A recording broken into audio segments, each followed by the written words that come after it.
recording. Hi! Oh, hey! How's it going? All right. Wow. Welcome to another episode of We'll Fix It in Post. Okay, good. You got it this time. Old ass movie reviews. I'm your host, Don Vega. Joe Sonnenblick. Today,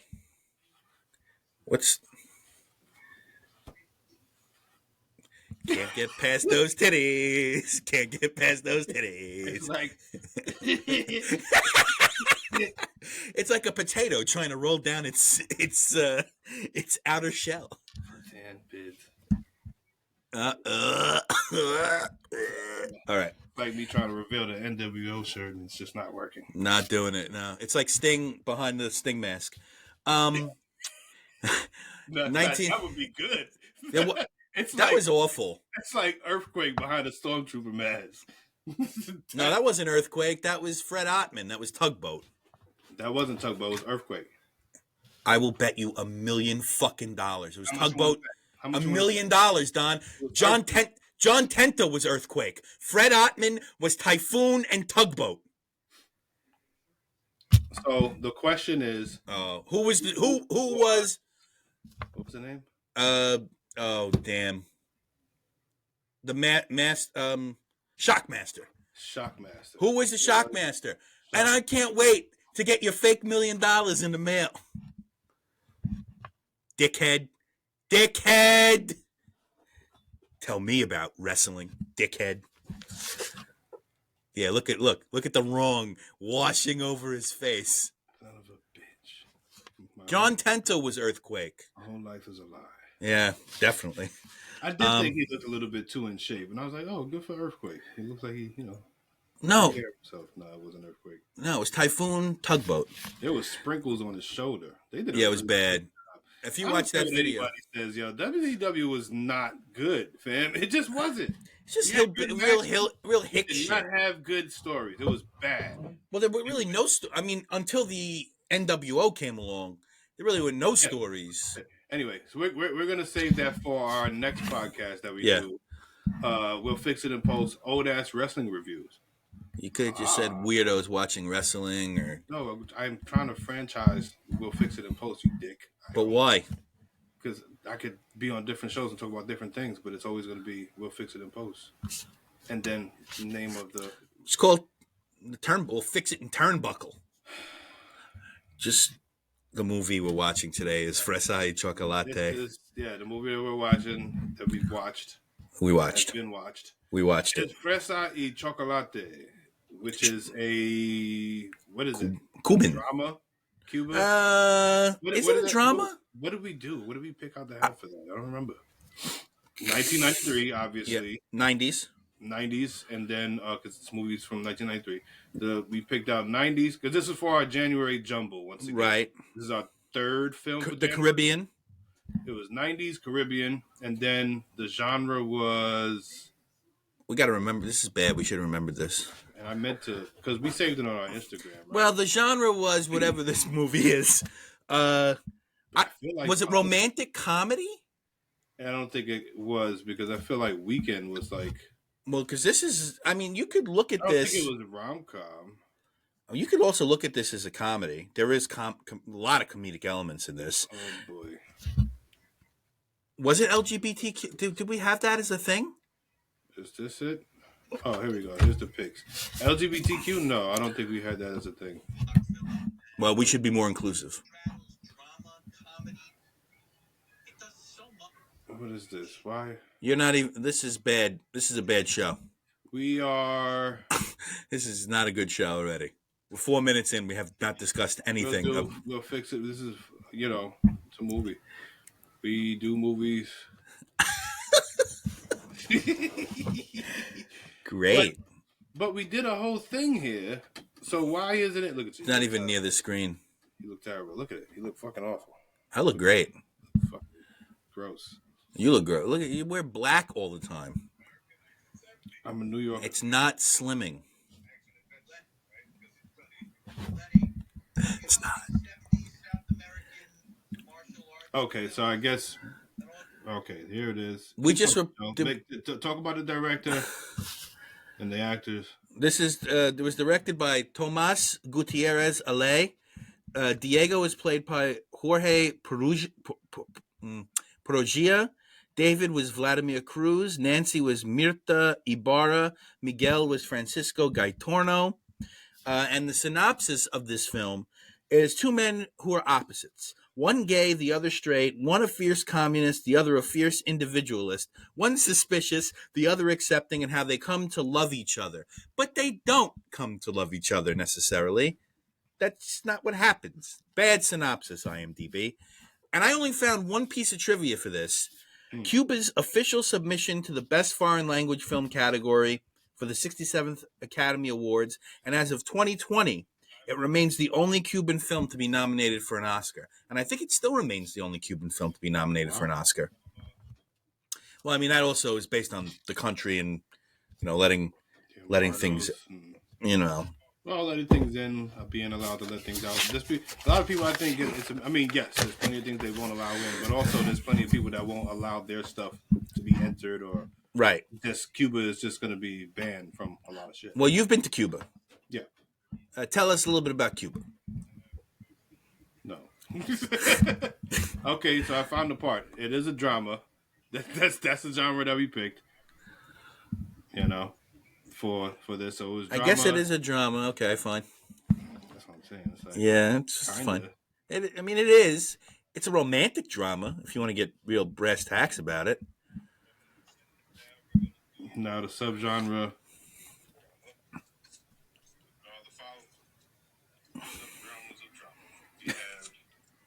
Tragedy. Oh, come on. Jesus fucking Christ, Don. I hate this guy. They should cancel this podcast. Yeah. So he's getting to it. Really handsome guy. Can you hear it at least?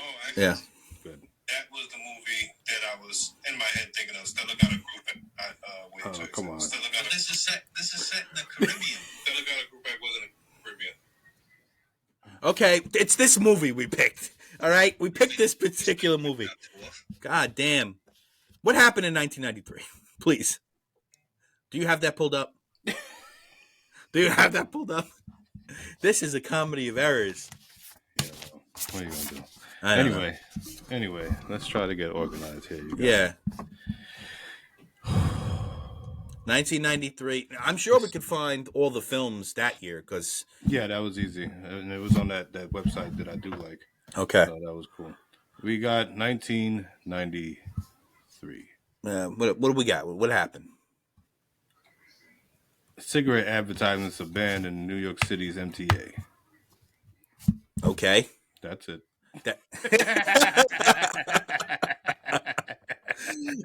And you know what? You're cured smoking. That's it. Nobody smokes anymore. There was the Holocaust Memorial Museum was dedicated in Washington D.C. in April. Mm-hmm. That's cool. Have you ever been to that? I have not. I tried to go when we were in D.C. and the line it was unbelievable. Like I couldn't get tickets. Hard to get a ticket. Yeah. Some mathematician did something. Rwandan Hutus and Tutsis signed peace treaty in Tanzania.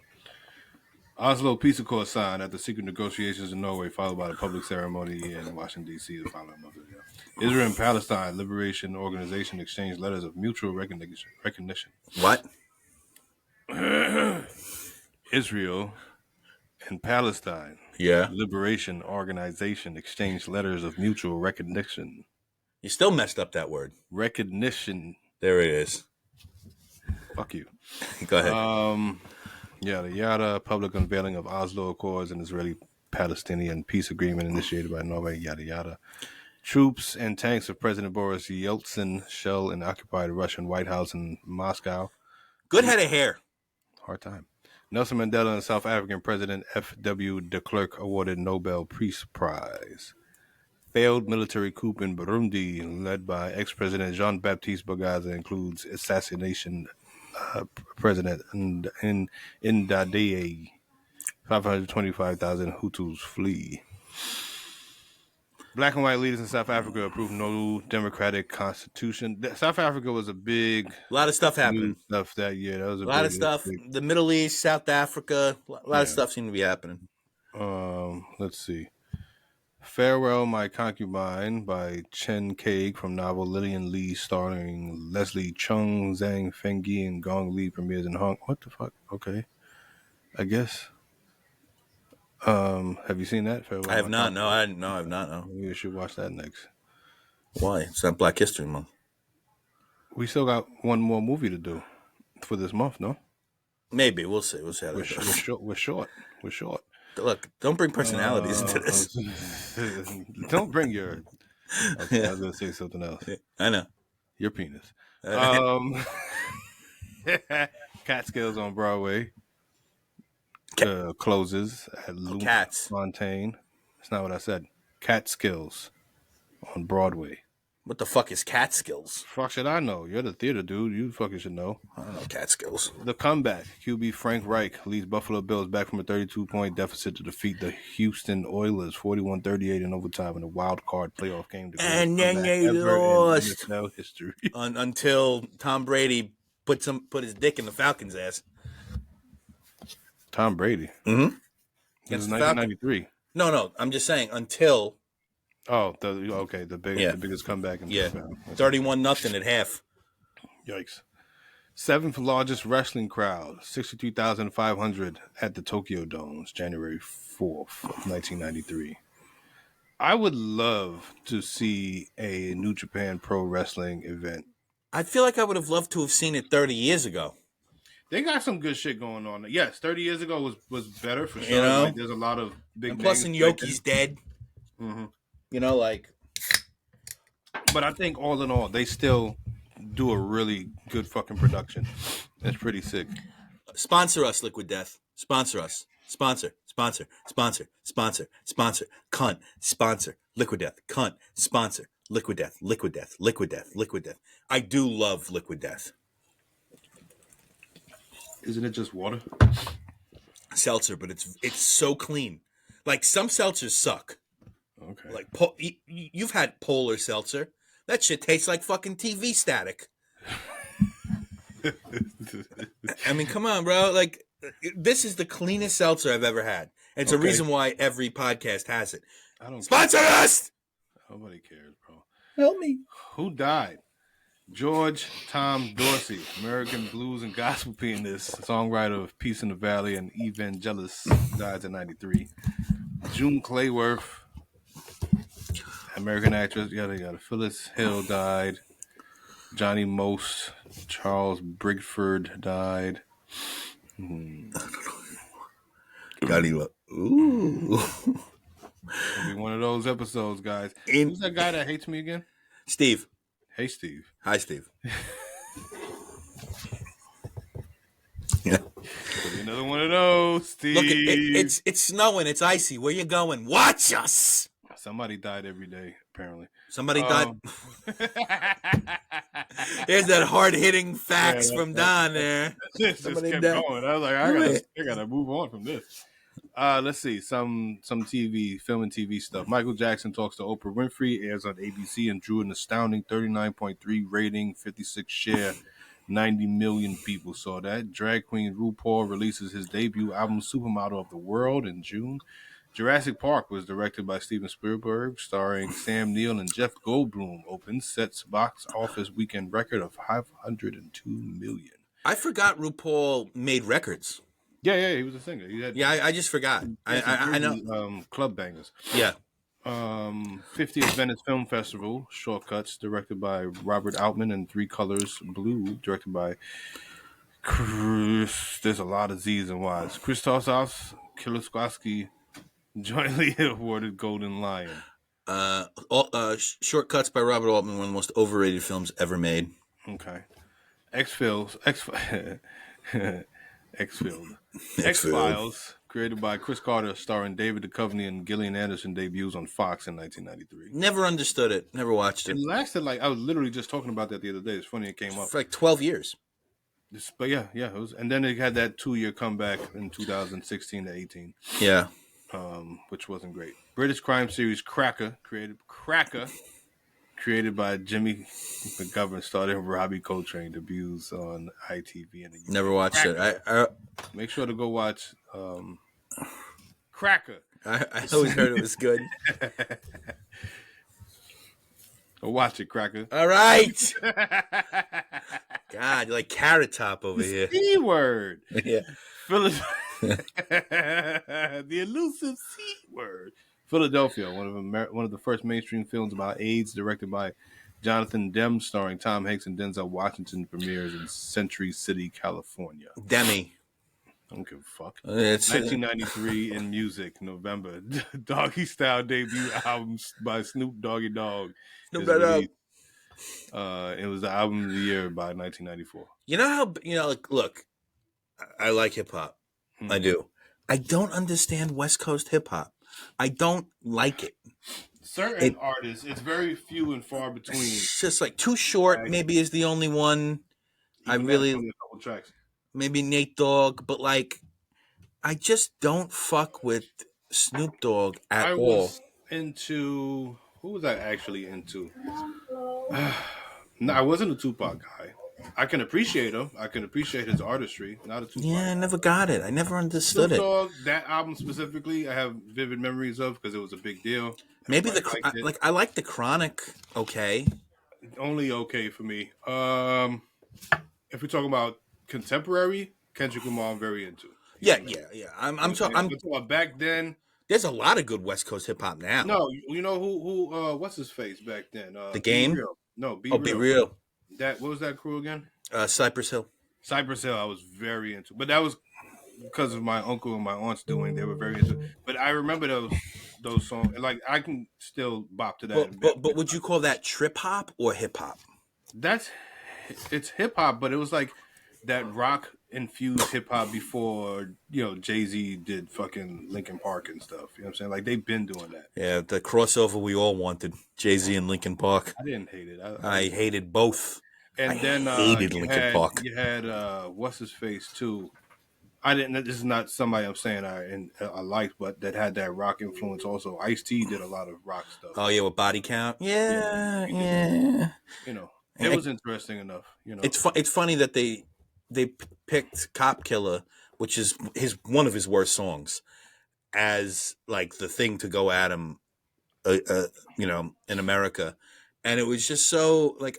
Body Count was okay. Ice-T was okay. Yeah. But, like, I feel like more modern West Coast hip-hop, like, the Game is... You cannot fuck with the Game. The Game's unbelievable. Good. Yeah, he's good. Kendrick's probably the best West Coast rapper ever.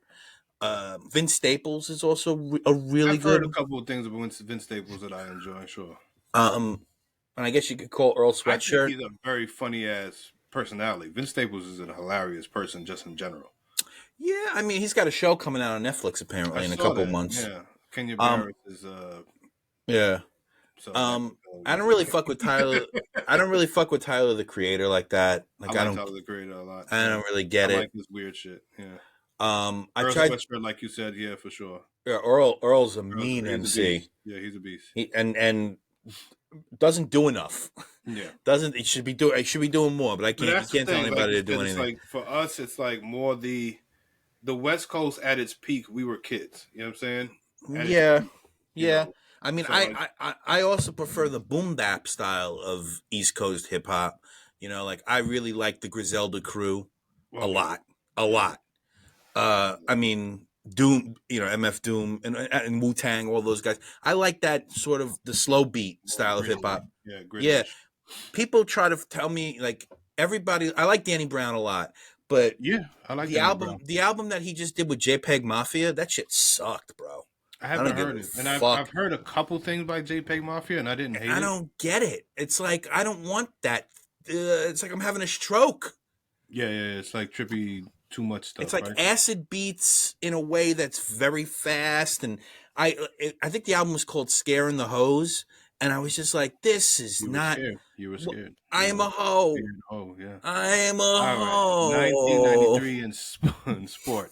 Brian Lara scores his maiden Test century with cricket 277 for the West Indies versus Australia and drawn third test. I don't know all these words don't make sense. Cricket. Cricket, sure. Michael Jordan's game-high 35 points leads Chicago to 120-95 win over Milwaukee, gives him exactly 20,000 points in 620th game Also of cricket. his NBA career, second fastest to reach milestone after Wilt Chamberlain with 499. Don Shula becomes the coach with the most wins in NFL history. Yeah, Dolphins. Okay. Let's see. Actors born in 1993. Just name a random actor that 31 years old now. I don't know. I really wouldn't. I don't know. I don't know who any of these people are except one person. Name. Cameron Bright, Yeah, I think I know who that person is. white guy. Yeah, Kid. Jodie Comer, I don't know who that is.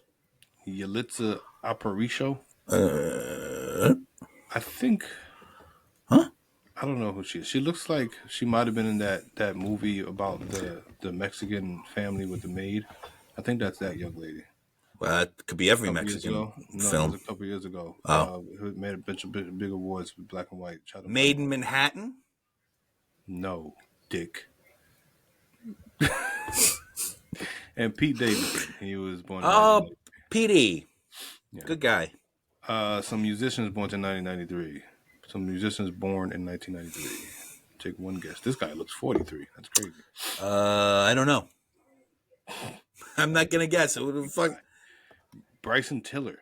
I don't know who that is. Some new singer, rapper type of dude. Okay. Zayn Malik. Don't know who that is. He was in One Direction. Okay. I think. Morgan Wallen. I'm not sure who that is. Country singer. I mean, I'm assuming he has a cutoff plaid shirt on, so I think it's a pretty good guess. Okay. Kane Brown. Don't know who that is. Country singer. Okay. Like white, half black. He does like rap country something. I like that. I'll definitely listen to that. People like him. Yeah, I'm sure they do. Grande Yeah, all right. and Chance the Rapper. He sucks. That dude sucks, bro. Like, I don't give a fuck. Acid rap was like okay at best. Okay at best. And then he wanted to take me to church on his second and third records, and I said, You bum. This is bum shit. Athletes born in 1993. Bunch of white people and one black guy. Go ahead. This guy's some sort of Spanish, I guess. Oh my God. Gabriel Medina. Football player? Mm-hmm. Okay. Assuming soccer. Paulo Dybala. Yeah. Plays for Roma. Yeah, Italy, right? Yeah. Mm-hmm. Xander Schauffele. I think it. I wouldn't know that. I think he's a golfer. It looks like a golf shirt. Okay. Dominic Thiem. Thiem. Mm-hmm. Okay. Tennis player, I guess. Yeah, I think so. Jordan Spieth. A golfer. Yeah, golfer. And Anthony Davis. Yeah. Guy cost me a lot of money, a lot of nights. That fuck with his unibrow. Fuckhead. Just get 10 rebounds. Is it that hard? Yeah, it's not. I know it's not. I could get 6 against whites. Yeah, it's short. I got 6 against short amputee whites. That's what you can get rebounds on. Yeah. People who died in 1993: Thurgood Marshall, Cesar Chavez, Oliver Tambo, Jimmy Doolittle, H.R. Haldeman, Pablo Escobar. Died 1993. Yeah. Actors who they call him an actor. Okay. Who, Pablo Escobar? No, that is a new thing. River Phoenix, 1993. Yeah. Bill Bixby, 1993. Mm-hmm. Federico Fellini. He's not an actor. He's a director. Audrey Hepburn. Yeah. Frank Zappa. He's not an actor either. Andre the Giant. I mean, he did. He did. Yeah. Okay. Yeah. Frank Zappa is also in the musicians who died. Right. He's a musician. Conway Twitty died. Oh, the Conway Twitty. Yeah. Marian Anderson died. She's an opera singer, I think. I think you're right. Other athletes who died in 1993: Arthur Ashe. AIDS. Yeah. Billy Kahn, Roy Campanella, Don Drysdale. All the Brooklyn Dodgers died. Roger Turner. I don't know who Roger Turner is. He looks like he's on ice. I think he's a skater. Hockey? No, like figure skating. I don't watch that. He has a figure skater's face. What that means. All right. That's pretty much it. Nothing All right, else. get to the movies of 1993. We're 25 minutes in. This one is just famous people of 1993. Oh, this is so bad. Yitzhak Rabin, Yasser Arafat, Tom Hanks, Nelson Mandela, Holly Hunter, Eric Clapton, Don Shula. What is this? What is this? World leaders in 1993. He's just doing this on purpose, everybody. Bill Clinton, Boris Yeltsin, Francois Mitterrand, Helmut Kohl, John Major, that's a cool name, Jiang Zemin. You take a wild guess as to what places don't. Context, please. Come on, let's go. All right. Box office. Yeah. 1993. Here we go. Well, Jurassic Park's number one. We all know that. What's the name of this movie again? Fresa Y Chocolate. Let's see where this. I don't know if you're gonna find it. I got a feeling might be in the top last of last. Fresa Y Chocolate. Well, let's see how many movies. Ooh, a lot of movies this year. I'm saying 311. Oh, that's 200, all. 200. Okay. That's on this list. Fresas. Y Chocolate. Whenever he talks about food, he gets out of breath. Y Chocolate. Okay. All right. It's not there. No. It would have been though, right? This definitely came out in America. No, it probably didn't. No, I don't think so. Didn't it say Miramax on it? That doesn't mean anything. It means that Robert Redford produced it. It did say Robert Redford production, right? Yeah. That doesn't mean it. No, it definitely would have came out at least, independent scene or whatever the fuck, right? Maybe not on there, baby. I mean, it might not. It might not have. Honestly, it might not have been released in America because of the Cuban-American conflict. I would imagine. Yeah, in the 90s, it probably didn't. No, that sucks. I'm gonna look up their gross. You look up their gross while I read off the. Okay. I'm gonna read off the bottom 5. Let's see if the bottom 10. Let's see if you recognize any of them. Coming in dead last at 200. Brothers Keeper made 1.3. I think that's a horror movie. Brothers Keeper. Oh no, that's a documentary by Stevie James. That's a really good documentary. Brothers Keeper. You should watch Brothers Keeper, dude. You would really like it. It's about this. Talk about it so I can plug up my laptop. Yeah, it's about this mentally challenged farmer who's was convicted of murder, but they tried to get it commuted because he didn't know what he was doing, or he didn't commit the murder. Somebody committed it in his name. Really, really, really good documentary. Really good. Fresa Y Chocolate grossed $2 million worldwide. And it says in U.S. and Canada, $2 million. So it was released. Maybe it's just not, I don't know. How is it not there? Maybe Strawberry and Chocolate look for. That would be annoying if they did that. Anyway, I'll when we start getting into it, I guess I'll do another pass and see if I find it. But Brothers Keeper, really good documentary. 199, Shadow of the Wolf. Never saw that. 198, Ernest Rides Again. Got no problem with Ernest, but that movie sucks. 197, A Dangerous Woman. 196. Is that a documentary? A Dangerous. Who is that? A sexist joke? Yes. Okay. Martha Horgan, a naive woman with an intellectual impairment who lives with her Aunt Frances in a small town, is known for always telling the truth.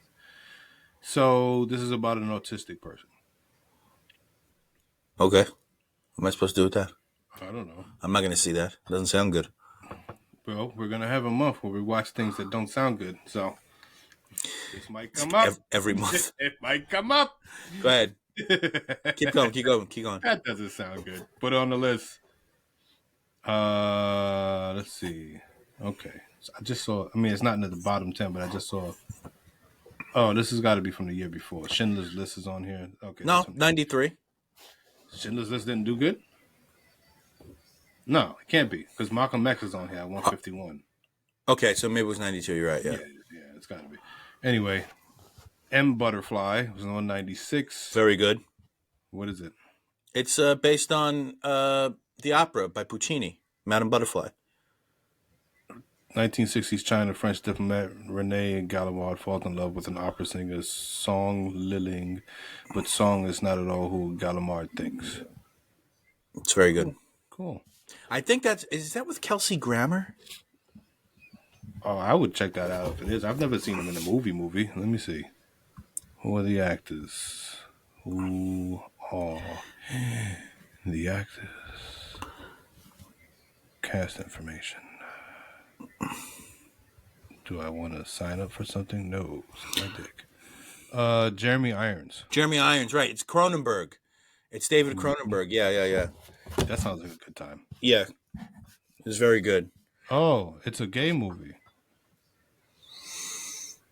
Oh, I didn't know that. I don't know how am I supposed to know the gender from Song? I have no fucking idea. It really, the way you said that, we're gonna have a big problem. That's me being like, oh, cool. That's what I was trying to get across. Like, oh, it's a gay movie, dope. I definitely am into that. Jeremy Irons, John Lone is who's playing Song Liling. Yes. Good. Keep going. Get off of it now. Keep going. Why do I have to be uncomfortable because of your? Well, the way you said, it's a gay movie. You know, yeah, like excitement, like hooray, so exciting. It didn't sound exciting. I was excited. Check your face. I'm excited. Well, I'm excited. Wide 195. Wide Sargasso Sea.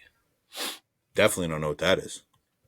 Wide Sargasso Sea. A young female landowner in 1840s Jamaica marries a just-arrived Englishman to avoid losing her property. All seems to be perfect. Love arises and happiness is on the way, but she is hiding an old secret regarding her childhood and her mother. Slowly, the secret begins to erode this perfect relationship. Perhaps her mother's story will begin again with her. Okay, so she's a passing white woman. I am a white woman. Yeah, she's a passing, clearly, because on the cover, this is not a black lady. No. Clearly it's going to be, oh, you're black? That's a problem. Scary. That's a problem. I'm scared. That's probably fucking awful. You're going to watch it. Look, I can tell. You're going to watch it. You're going to do it. Dude, that's got to be fucking cringe. You're going to do it. Can't wait. 194, Black Diamond Rush. Don't know. 193, Josh and Sam. Josh and Sam. What the fuck is that? I feel like that's based on a video game. After their parents divorced, 12-year-old Josh and 7-year-old Sam decided to go to an underage road trip. Definitely not based on a video game. It would be a ferry between a distant mother and remarried father. Josh and his brother steal a car and set out for Canada. That sounds good. What the fuck? Let's watch that. Why is it SAM? Why is it in acronyms? Is the car like smart? Josh driving? and Sam.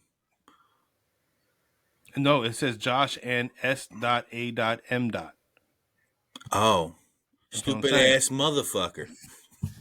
Stupid ass movie, more likely. Probably, yeah. All right. Now we got, that was 193. Yeah. A couple more. 192, A Home of Our Own. Oh, I saw this next one. 191. I remember renting this as a kid. Go ahead. From Blockbuster, yeah. Carnosaur. What? Carnosaur. It's a genetically manipulated and very hungry dinosaur escapes from a bioengineering company and wreaks havoc on the local desert town. A security guard and a girl environmentalist try to stop both it and the company's doomsday bioweapon. Very cheesy, practical effects, terrible. Dinosaurs were very hot that year because of the obvious. Only you could watch a movie about a hungry dinosaur. A bioengineer looking for dinosaur. Food. Yeah. It was a bootleg Jurassic Park. Okay. 190, Boxing Helena. A surgeon becomes obsessed with the seductive woman he once was in an affair with. Refusing to accept that she has moved on, he amputates her limbs and holds her captive in his mansion. Okay, I want to see that. What the fuck? Who made this? Oh my god. Drama, mystery, romance, thriller. Oh my god. Wait a minute. I gotta look this up. What is this? Orion Pictures. Who This is Avant-garde director is thriller. Jennifer Lynch is the director. Yeah. Julian Sands, Sherilyn Fenn, Bill It's, Paxton. it's David Lynch's daughter. Oh. This is a good cast. That sounds weird, dude. Yeah, it does. Yeah. Weird as fuck. Let's fucking go. I'm going to watch that, man. I got to find that. All right, now let's get to the Top 10. top 10. Where one's Jurassic Park. This is another one that's a pretty strong year because I recognize a lot of the titles just as we keep going down, even past it. So let's start with number 10. 10. A Few Good Men. Great movie. Yeah. Enjoy A Few Good Men a lot. Made, Mainly because of 100, Jack Nicholson. $141 million. Yeah. Mainly because of Jack Nicholson. Right. Cliffhanger. I don't know if that's... $84 million. I don't know if that's a good movie. It's not. Yeah. Number 8, Aladdin. $217 million. Whatever. Go ahead. In the Line of Fire. $102 million. Really? Yeah. That movie sucks. Indecent Proposal. $106 That movie's million. okay. Mrs. Doubtfire. $219 million. Gay movie. You said what? Gay movie. I'm excited, Don. Like you. It was exciting. Let's not do that. I like Mrs. Doubtfire. I do. Number 4, Sleepless in Seattle. I fucking hate that movie. Yeah. Number 3, The Firm. Great movie. Number 2, The Fugitive. Wow, this is a stacked ass year for action thriller films. Yeah. Number one, Jurassic Park. Jurassic Park. Hey, I'm not gonna discriminate on Jurassic Park. I don't hate it. I love that movie to this day. To this day. I don't hate it. It's fine. Cunt. It says cunt. It's a mug that says cunt. All right. Fresa Y Chocolate. There's a couple other ones that was in this Go ahead. year. Because this, like I said, this was a pretty strong year. We got Free Willy at number 11. Hate that fucking movie, bro. Groundhog Day. Don't like that either. We got Scent of a Woman. I used to love it when I was a kid. Cool Runnings, one of your favorites. Cool Runnings isn't bad. The Crying Game. Crying Game's amazing. Demolition Man. Horrible. Rookie of the Year. Great movie. Dennis the Menace. The Pelican Brief. Very good. Julia Roberts and Denzel, if I'm not mistaken. Last Action Hero. Sucks. Nightmare Before Christmas. Sucks. Fuck you.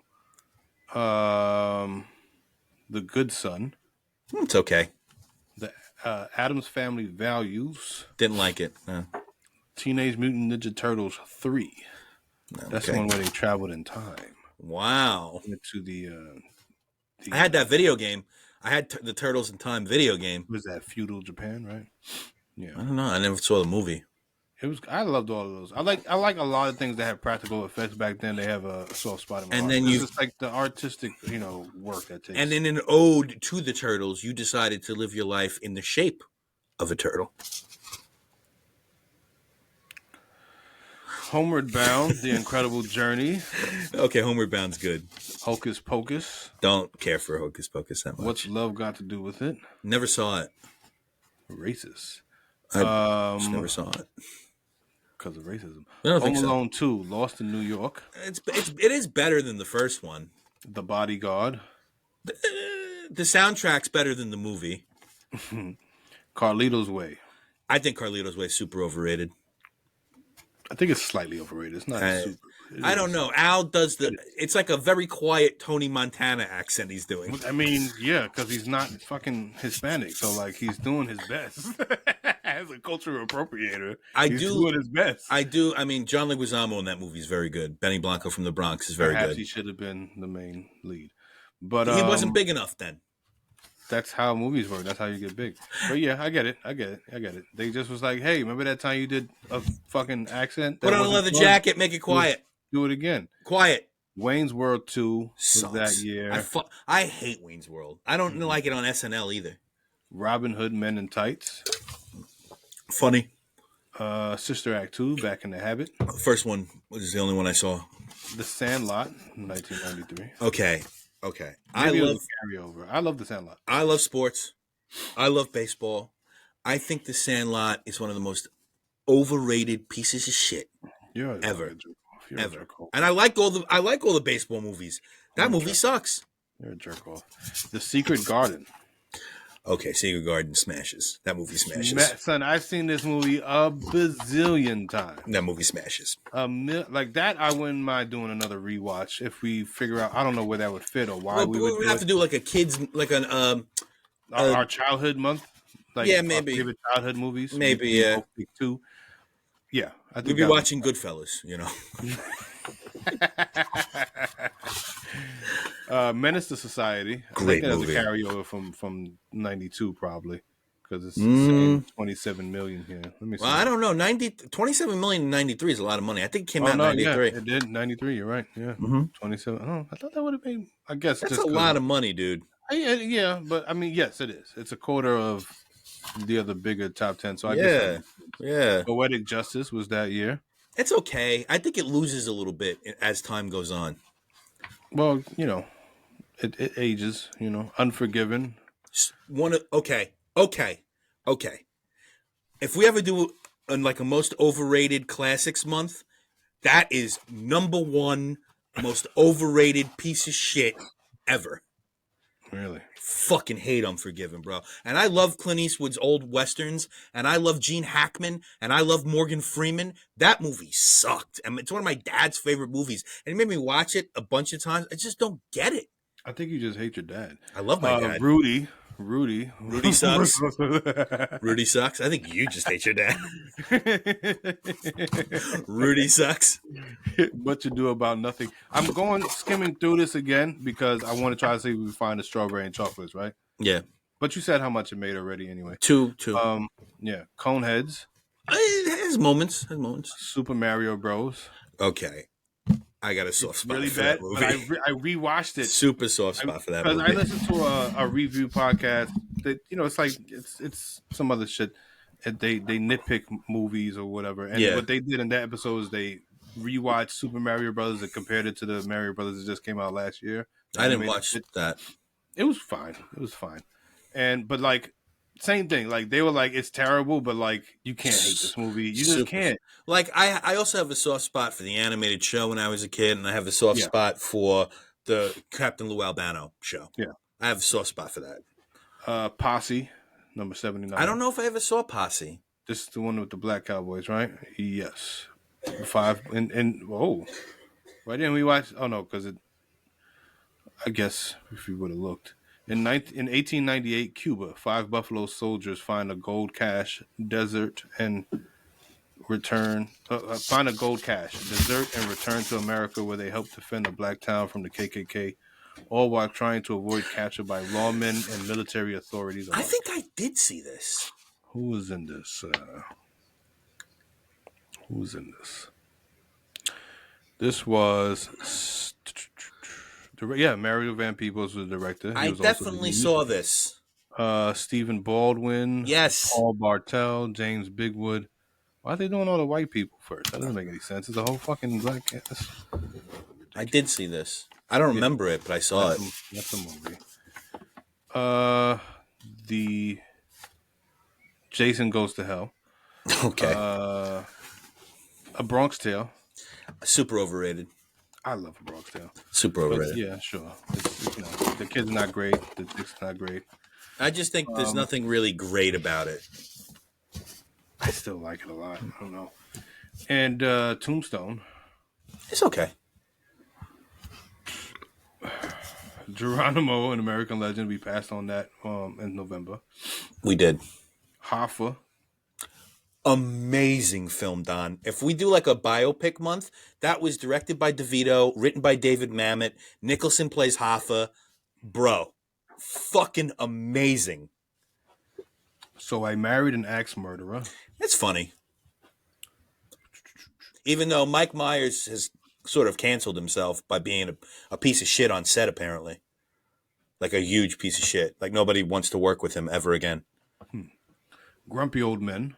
Funny. Very funny. RoboCop 3. How many do you need? Look Who's Talking Now. I'm okay. Bop, Bop, Bop, True Romance, Very good. Undercover Blues, Never saw it. Lost in Yonkers. Very good. Lost in Yonkers is based on a Neil Simon play. It's very good adaptation. Here's a movie that I watched a million gazillion times. Where'd it go? We're Back, a Dinosaur Story. I never saw that. I saw that shit a lot. So what's the synopsis? Do you remember it at all? I never saw it. But you don't remember what it was about? No, I don't. time-traveling scientist goes back to prehistoric times and feeds dinosaurs a magic cereal that increases their intelligence. Next, they land in modern New York City for a series of comic adventures. It's an animated movie. You know what? Maybe I did see this. Yeah, there's an animated movie. That sounds familiar. And I would watch it. I remember the soundtrack was interesting. There's another one that I would watch again just to see if it holds up. Okay. But I watched that shit a million fucking times. Leprechaun. That's good. It's very good. Leprechaun. The Meteor Man. Robert Townsend. Yep. Yeah, I like that very much. Dazed and Confused. Overrated. Children of the Corn 2, The Final Sacrifice. I never saw anything past the first one. First one was okay. Yeah. Yada, yada, yada. Everything is, surf ninjas. Yep, and now we're 46 minutes into the show. It'll all come out in the wash, you guys. Come on. Come on, you like this. You like it. Son of the Pink Panther. Yeah. Never watched it. Yeah, that's pretty. All right, no strawberries and chocolates on this list. That's weird. It should be on the list. That's weird. Only the Strong. That's a fighting movie, right? Mm-hmm. That's the Brazilian martial arts. Why didn't we watch this? Because it's kind of whitewashed. I think this was something that I brought up to be like a replacement, right? So that we but it's kind of whitewashed, if I'm not mistaken. Ex-Special Forces soldier Louis Stevens. Well, that's it for that. Yeah. All right. So, Fresa Y Chocolate, 1993. We told you who was in it many moons ago in 1993. So here's the film. It opens up in Havana, 1979. A young couple are in a rundown hostel. The old "it's hot in here, I got to take my shirt off" routine, real quick. And then quick into the romp. Very quick. You skipped too much. Come on. No, I didn't. What did I skip? How they met. Who are the main characters? The two main characters.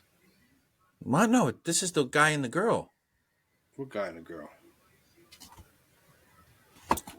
What murder? This is not Diego and David. This is Start from the top. I was paying attention clearly.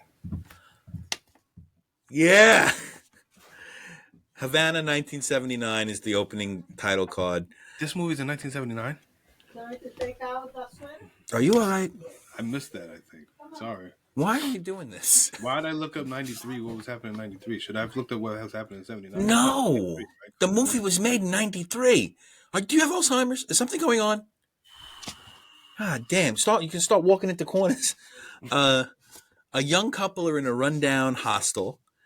It's a guy and a girl at the very beginning. Did you watch the right movie?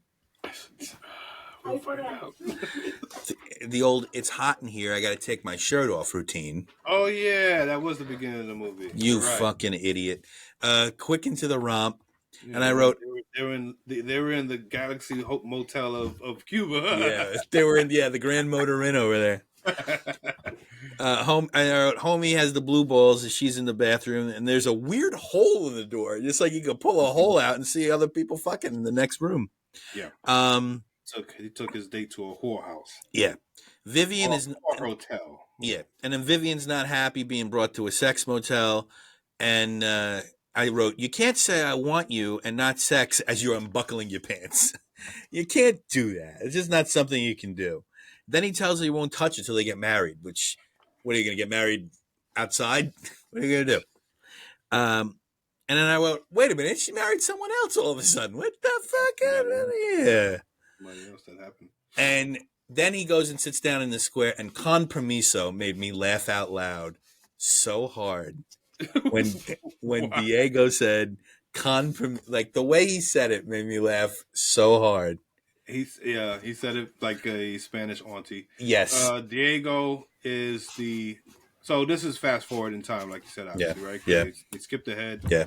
and David, who was the younger guy who brought the chick to the whorehouse, and that didn't work out. He's Right. now chilling in this park, which I think I was in that park. If this takes place in Havana, that park looks very familiar.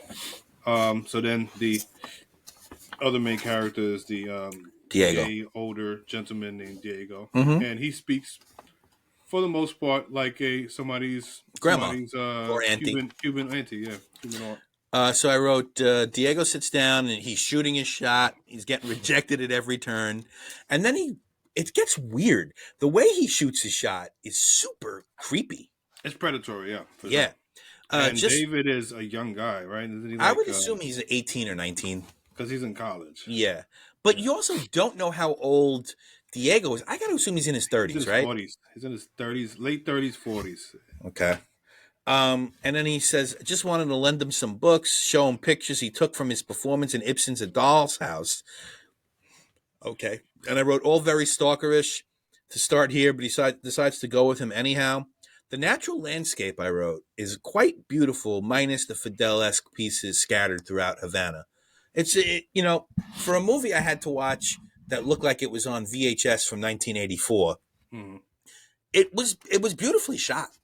Yeah, I like the way it was shot. Yeah. David just wants to get his photos, get the hell out of there, but Diego insists that he has to find them. Diego is a man of culture, and David is taken by that. And what is the all us blacks drink coffee line? What does that mean? It's from a song. He was singing a song, so it's from a Cuban song. Is that racist? No, because the person that was singing it was most likely Afro-Cuban. But also, a lot of Cuban people, and I've spoken about this on this show in some way or another. I didn't listen.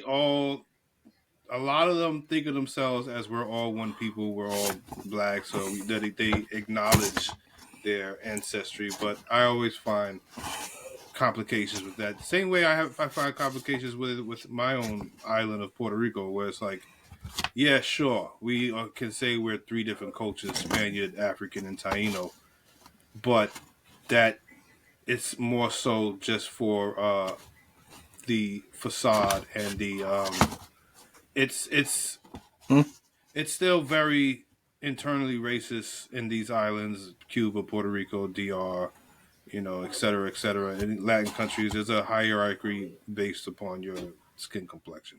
There's also a fairly high rate of suicide on those islands, correct? Because of the internal racism.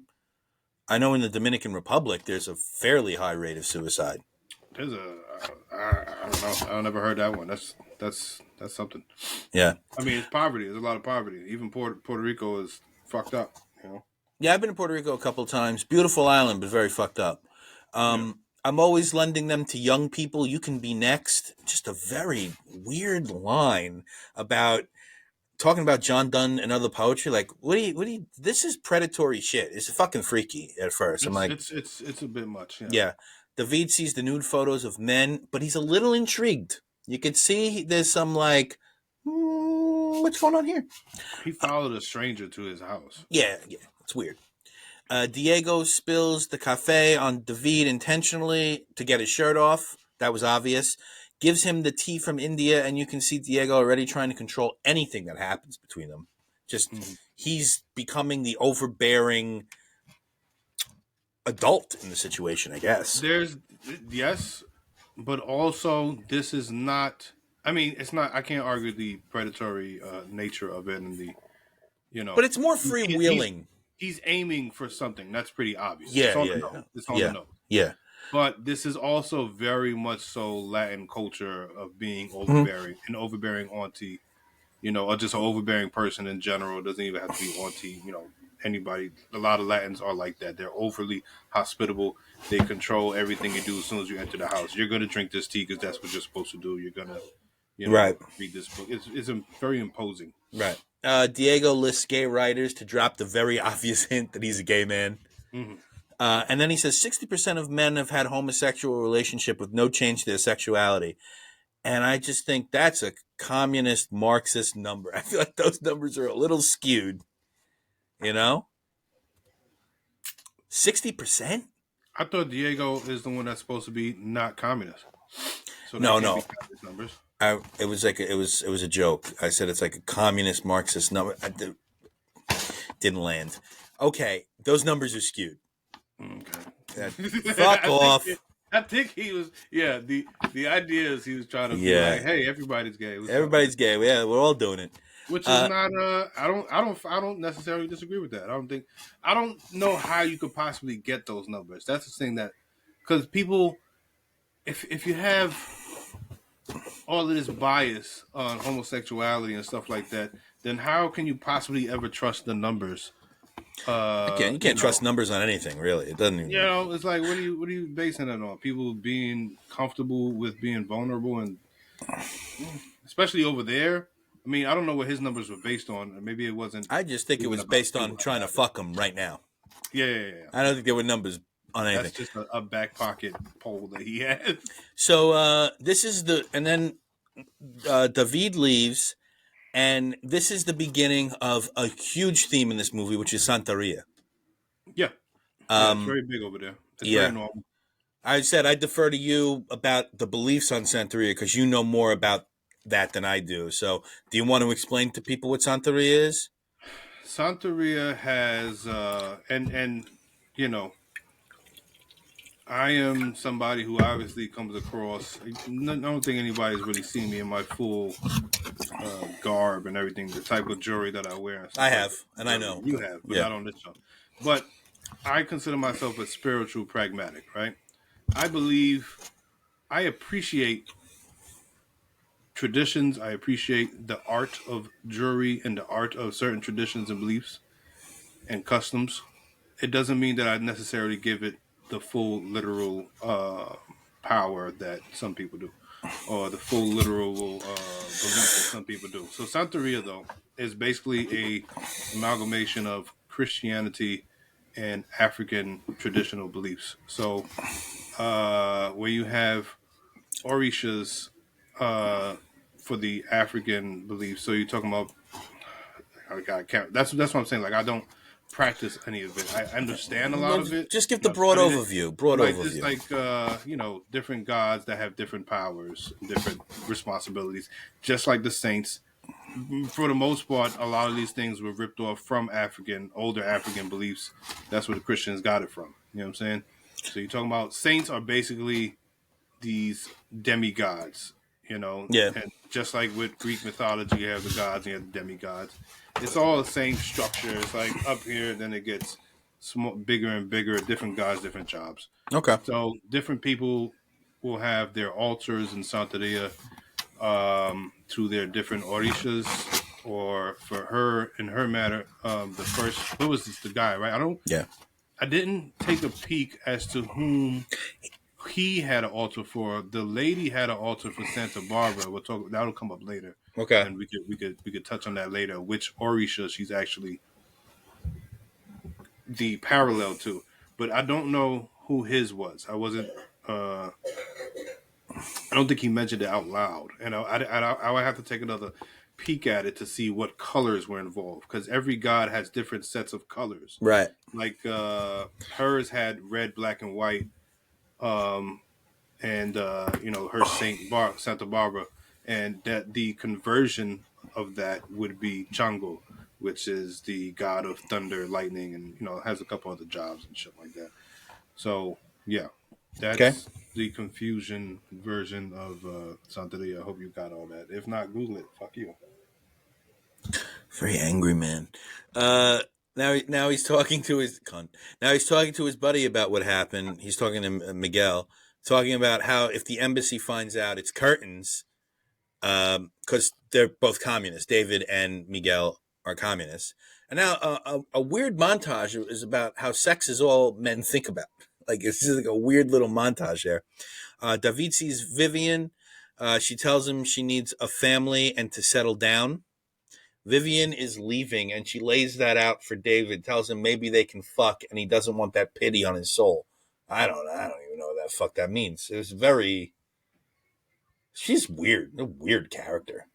Yeah, and she's like suicidal, as we saw. No, that's Nancy. Vivian is the Oh, one. that was the first one. Yeah. Yeah. Sorry. Like Vivian is she's an evil woman.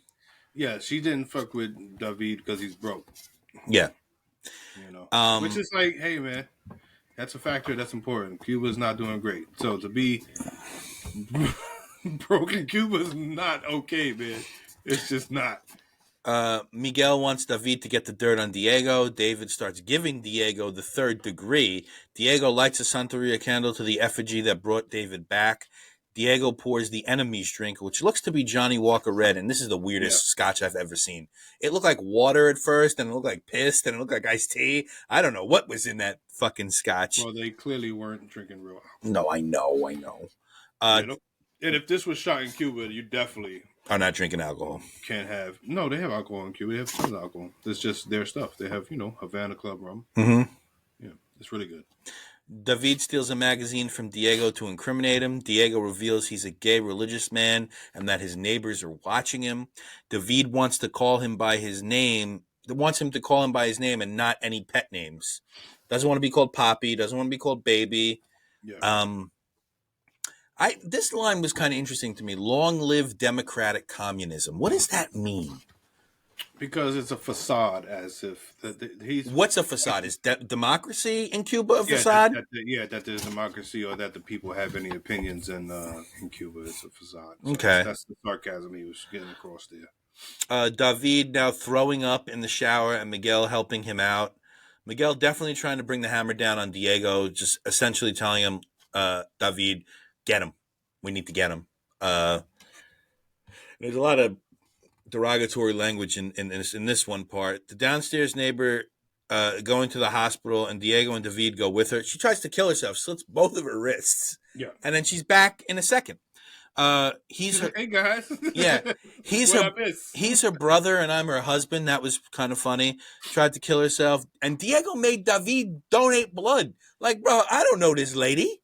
Yeah. You're making me donate which shows that Diego has this power over David already. He's very impressionable, David. But to an extent, I think he's because certain things is like, I guess David is like, yeah, I'll give the lady blood, no big deal, because it's the right thing to do, and she's a comrade. Sure. And then there's this really funny little moment where Diego makes David a steak, I guess to get iron back in his body, which is such an old wives' tale. That's not how that works. It is how that works. No, it's not. It is not how that works. 100% not how that works, Don. Steak has iron.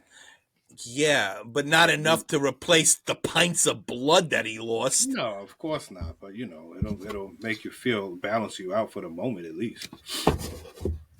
Sure. Tells a story about a friend who had a father who said artist for gays. Now he's 60, queer, and can't play the piano. That's a funny line. They had a lot of funny lines. There are a lot of funny lines here, yeah. David going through Diego's secret plans over here like he's fucking Charlie Chan. Jesus Christ, he's a fucking mystery novel over here. Nancy comes back from killing herself and wants to go to the beach. That's funny. Very funny. That was very good. They canceled the exhibit on him. He wants to go to the beach also for Santeria stuff. That's the thing you would go to. You would go to the beach to wash away some things. Oh, see? There you go. Cultural. They canceled the exhibit on Jermaine and Diego using bureaucracy and socialism. Art makes you feel and transmit. Government radio doesn't do that. That's a good line. Go ahead. You got something to say. Let's talk about briefly some of the artwork, because it seems I get the impression that is it anti-religious? It is quite anti-religious. There was a lot of Jesus and other with blood. Yeah, with different like sacrilegious. Yeah. The sacrilegious statues, basically. And Diego was the artist manager for this artist named Jermaine. He was there in the beginning of the movie. He was taking a walk with Diego when they happened upon David. He's a younger guy. Jermaine looks, and and Diego has all his artwork held up in his apartment. Yeah. And it's pretty big statues. Pretty big. Huge. Life-size statues and shit of Jesus and other saints and stuff like that. Yeah, so art makes you feel and transmit. Government radio doesn't do that. Miguel tells David that Diego could get 10 to 15 years, and David changes his time on the whole thing. Miguel gets suspicious. David changes his time on the whole thing. His tone, not time. We auto-corrected. Because David now cares about Diego, and he doesn't want to see him go down. And, I mean, 10 to 15 years in a prison in Cuba is probably not fun. Not going to be good. Great. Especially if you're gay. David is certainly... He's not necessarily being swayed to any other form of political thinking, but this whole movie was pretty much a ideological debate, Yeah, it's like a little chess match. Yeah, a little chess match of younger and older generation, younger versus older generation. And he doesn't give me an impression, David, that he was ever fully capable of being swayed over to change his mind on everything. He wasn't somebody that was going to be converted to whatever Diego is into, but he is somebody who is open-minded enough to understand that, look, we're going to have different opinions. We still got to work through this together. Yeah. As a revolutionary, we got to. That was I think very interesting part of this was that he was arguing, yes, shit is a little fucked up, but I'd rather be fucked up with us than with somebody else. Yeah, most country taking us over. Most revolutionaries who come into power, they don't argue semantics anymore. Like Mao, Castro, Che, who, I'm not a proponent of communism. I've never been a proponent of communism. Linda comes. What? What? What'd you say? Linda comes from a communist country. What? What? Did you call me a communist? Are you calling me a communist? What are you, McCarthy? You're a comic book. Hey, McCarthy over here? You're red scaring me to death? Get him. No. We got him. I am a materialistic capitalist. Anybody that knows me, I don't believe in... I'm not sharing the wealth, my friends. I'm not here to help you. But I do think that communism, in its roots, in its very, very early roots, had some good points. But then when people... a lot of things on paper have great points. It's about when it comes into action where it falls apart. But then when you have too many cooks in the kitchen, as it were, it spoils the communist broth. And I'll never be like, I don't have firsthand knowledge on it. Of course, I was born in America, I was born in Brooklyn. I don't have firsthand knowledge on any of that. But most people who are informed about where they are from or who have come from those countries hate communists, hate communism. It's just what it is. And maybe I'm a lazy American that I haven't done enough research on it, but I can only go on what people I love tell me. And it seems pretty awful. It's very interesting. It's like, we both have had like Russian friends, Cuban friends, South American, where it's like Nicaraguan. Said, the roots of it. That's going through problems. It's like the roots of it, where yes, the general idea in the beginning of these revolutionaries are to dispose of these mega rich people who control every aspect in these these monopolies, right? But then absolute power corrupts absolutely. Correct. You know what I'm saying? Because even with Cuba, if you harken back to the Scarface movie and what they were talking about there and stuff like that, right?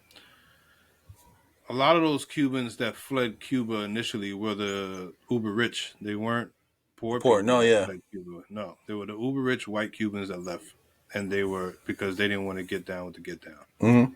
I mean, and they were avoiding crimes or whatever they were going to be put up for being on the wrong side of the revolution, as you were. A lot of Afro-Cubans, older generation Afro-Cubans, your grandmother's age, your older auntie's age out there, they're very still much so pro Castro and pro what was going on. They're like, look, this is what we got to do. This is how we're surviving. Everybody else cut us off because we wanted to do for ourselves. And they're like, yeah, life is hard, but we have what we need. You know what I'm saying? That's kind of their perspective. But the younger generation's perspective, much like Diego in this film, is on the tip where it's like, you don't tell me what I need. You don't tell me what my cap is. You know what I'm saying? What kind of like, that's not, it's overbearing and it's controlling. And I went there. I only went to Havana for a few days. It's not like I was all over the island. And there is just infrastructure, just a lack of infrastructure. But the entire time I'm there, there's plenty of construction going on. Everywhere you look, something is getting And that is the post-Castro Cuba. Yeah, right. So it's an interesting thing. It's an interesting thing. Even when one of the friend of the friend of a friend that I met out there, he's from Cuba, lives there. Another guy came from a different part of Cuba to meet us and hang out for a little bit. He was visibly uncomfortable talking about, because I was, being inquisitive, asking some questions about what do you think about this. Not, he was visibly uncomfortable speaking in public about any of that shit. Right. Whatsoever. He's like, look, man, shit ain't great over here. Keep it at that, all right? Shit ain't sweet. Motherfuckers fuck with me all the time. I get pulled over all the time. Because he was an Afro-Cuban. He had locks at the time. Right. So, like, there's a lot of, like I said, there's a lot of hierarchies and discrimination out there that's pretty obvious. Yes, there's a lot of Afro-Cubans all over the place. You can see them. There's all different hues. But the white ones are in the front of house. The black ones are in the back of house at the restaurants. People have the same issues that every place else has when it comes to colorism and shit like that. Sure. So like all that, like I said earlier, with all that kumbaya, we're all black. It's like, yeah, it's performative almost to me. Some people generally believe it and genuinely practice the equality of it and that message, but for the most part, it just becomes a repetitive thing you're supposed to say without any action actually having represent any type of equality. It's always weird to me that. But we have that here. We have that everywhere. It's true. It's true. We have that. It's not unique in the least bit. Yeah, I know. Fucking the Washington Chiefs and all these murdered these people, and then we're using their culture as like they were the pride. Look how cool they were. Washington was the Redskins. Right, the Redskins and all that. Like, I don't think Chiefs is offensive. It's very offensive. It's not your culture. Nobody else has. Well, in Kansas City, you got for Irish, which is, that's what they want to do. Well, one in Washington, in D.C., it wasn't a super native area. That's not true. Who told you that? No. Modern native. From the 50s until recently, it's not super native. No, they got pushed west. Right. Kansas City is still a very native, or Missouri is still a very native culture. Okay. And the people that, I'm sure they were paid off, the Native Americans of Missouri, who came out a few years ago when the Redskins thing happened, and they were like, no, we appreciate the cultural impact, because the Chiefs do a thing with like a Native American ceremony at the beginning of every game, and they have actual Native Americans come out and do a ceremony and performance. Yeah. So performative. But part of the Chiefs, part of the Chiefs, I know the Hunt family owns like 94% of the Chiefs. The other 6% is owned by Native people. And 6% of the Kansas City Chiefs is a lot of money. Okay. I'm just saying, I don't think it's necessarily, I think it's a badge of honor, personally. So there are other, like the Seminoles, the Florida State Seminoles. That's a tribe. Mm-hmm. Do you find that offensive? anything that is named after a tribe that is not owned by that tribe 100% is bullshit. You're not gonna call somebody a team called the Hasidic Jews. You're just not gonna do that. It's fucking weird. I'm not gonna bet on them either. You're not gonna do that. It's fucking weird, dude. Unless it's a tunnel digging competition. You're not gonna call a team the fucking the Taiwanese whatever the fucks. You're just not gonna do that. It doesn't make sense. It's fucking weird. That's pong. not paying honor to somebody for through a sports team that benefits and white billionaires is atrocious on occupied land. That's atrocious. That's not even cultural appreciation or appropriate. It's just fucking gross. At least I'm a Jets. Gross. Do you hate the Jets? Yeah, anything about the Jets? The Jets were the white people in the West Side Story, I mean, right? It's just a plane. A plane is a jet, you know. Something about it. You hate planes? There's a lot of things about the Jets I don't like. Flying over occupied land, buddy. Where you landing? Where you landing? Where you landing? Where you landing? Who's Native American airspace, buddy? Who's on? No, it's fucking gross, dude. There's no excuse for it at this point, and anybody that defends it, I'm sorry, I find it to be a fucking weirdo. It's weird, and look, and I don't give a fuck that the Native Americans, the very few handful of guys who are making bank off this shit, you know what I mean, said, no, it's cool. Don't fuck up my money. Everybody shut up. This is fine. Hey, maybe, I don't give a fuck about that. They were Native American slave owners. Maybe we'll get views and go viral based on this clip. So if you want to cancel me for views, you can do that. Please do. I'm okay with that. I just said what I said. Yeah. Don That's is... like, what about the Irishmen? Do the Irish have a problem with the Fighting Irish? No. I'm sure that had to have come up at some time. It's probably a very small minority, but it had to have come up. Well, you also understand... It's a fucking logo of an Irishman fighting. That's a stereotype. You also have to understand how racist that university is, Notre Dame. When they played Miami, the Hurricanes, in the 90s, or early 90s, late 80s, early 90s, it was dubbed Catholics versus Convicts. Wow. By Notre Dame. They don't give a fuck. That's what I'm saying, man. So it's like, circling back, a lot of shit is performative and it sounds cool, but it matters that whoever's making money off the performance. And obviously, you know. I understand. We know who the powers of the are. You. Me. White. Hello. Lowercase W. Definitely. I don't have money.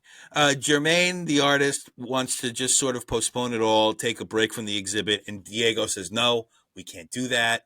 We have to keep this going because it'll show that we're weak and they've won again. Nancy and David are having coffee now. And the old woman in the building, who must be the spy for Diego, sees them and goes to tell Diego. And the next line is, stay away from him, you slut. It's funny. David wants to know. Probably most, because he calls her the vigilance, right? She's like the assigned vigilance of the building with him, which I guess, I don't know, I didn't look it up, but I'm assuming it either means like a neighborhood watch lady or the building snitch. Right? I felt more the building snitch because she bolted. But it's a capital V, as if it's an actual title and if it's a thing that actually exists when it comes out in the subtitles. Did you notice that? Yeah, maybe that makes me feel like that's a real title. Thing. Maybe it's for people to snitch to the embassy about communism. Yeah, of course. So about people, being anti-communist. Yeah. So like, but I love the dynamic because they're actually best friends. But he knows what role she plays, you know. And she's like, as it turns out, it seems as though she is the snitch of the building, she doesn't want to snitch on her friend. Right. You know, that seems to be a commonality between her and David. It's like, yeah, we know this guy is having ideas that we're not supposed to fuck but with. We're not gonna So we actually fuck with this guy. Yeah. David wants to know how Diego became gay, all this blame running around. And Diego says, you like women and I like men, perfectly normal since the beginning of time. And it was in the Bible, everybody. I mean, I don't know. I don't believe in that article, but it was there, and it's been in every fucking religious text too. This is a thinking head, but if you don't always say yes or you are different, then you are ostracized. Speaking of the communists and pleading his case to why he is not an animal, sick or weird. And Diego kicks David out, but then immediately asks the Santeria statuettes to come back, for David to come back after kicking him out. Diego and Jermaine get into a fight about the exhibition. Jermaine smashes his statues. Because Jermaine just wants to get paid. He just wants somebody to see his shit. He doesn't want to be ostracized and blocked off. He's like, I can do other shit. I'm an artist. I can do other things. I don't care. I just want to, and Diego is like trying to defend his artist's art, being like, no, this needs to be seen. This needs to be done the right way. They're controlling you, and what's the other C word?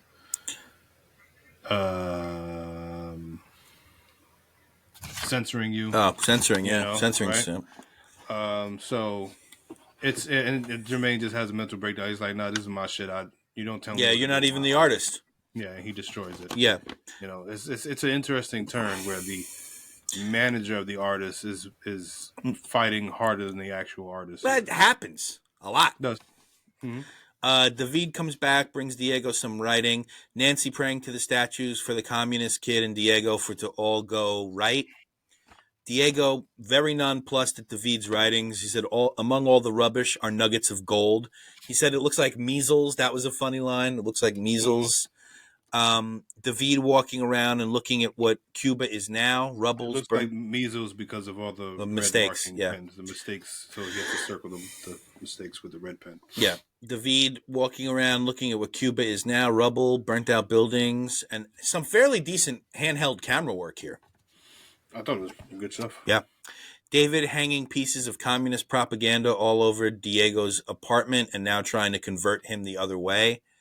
I think it's either a conversion or it's him trying to look out for his friend and placing things so that he doesn't look super duper left wing. So it looks like that's like, I don't, because I didn't get the impression that he was trying to convince Diego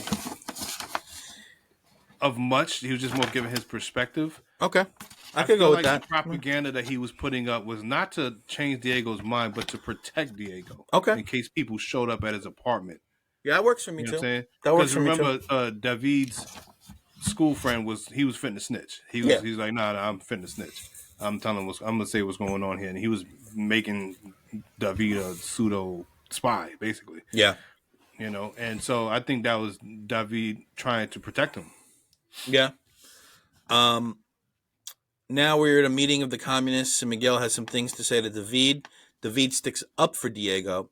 Vivian is back, and she's playing with the homie's heart again, leaving him. Will you write me? What the fuck is this woman doing to this kid? And he pulls away from her. David is mourning love at Diego's pad by drinking way too much. Mm-hmm. Diego's fired. He can't work for any cultural agency. He's got an interview with the embassy. And he says, to be an artist, one needs more than talent, which is the most true statement about art. It's all about who you know, what you know, luck, and all that. It's and principle. And principle, yeah. Diego tells... That's the bottom of the list, but yeah. Very, very low. Principle doesn't... Principle runs a school, doesn't run art. Mm. Where was I? Diego tells Nancy to fuck David, and Nancy becomes super offended.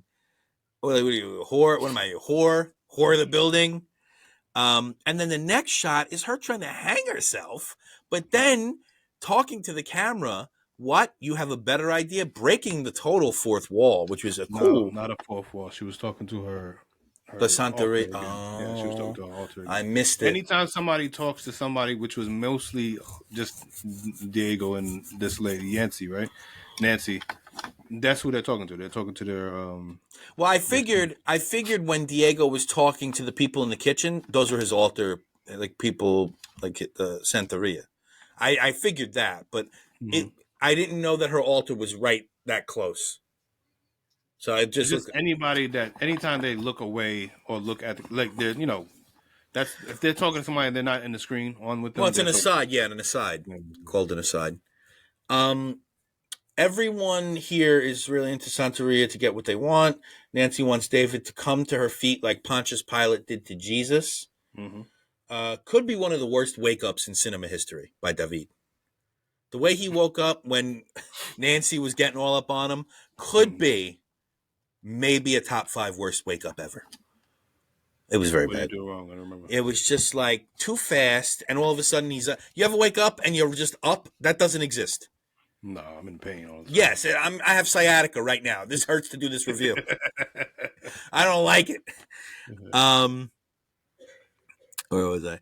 And then Nancy and David going for a little date on the beach. Like you said, it's where her Santeria and everything comes to fruition. So there's like a wanting piece there for Nancy. Reading his palms in the park like every crazy... The part where she goes to go see the fuck is the name of that thing? Is it a deity? Bolo? It's a deity. No, she went to go see the guy that was shaking the shells. Yeah. It happened already? No, not yet.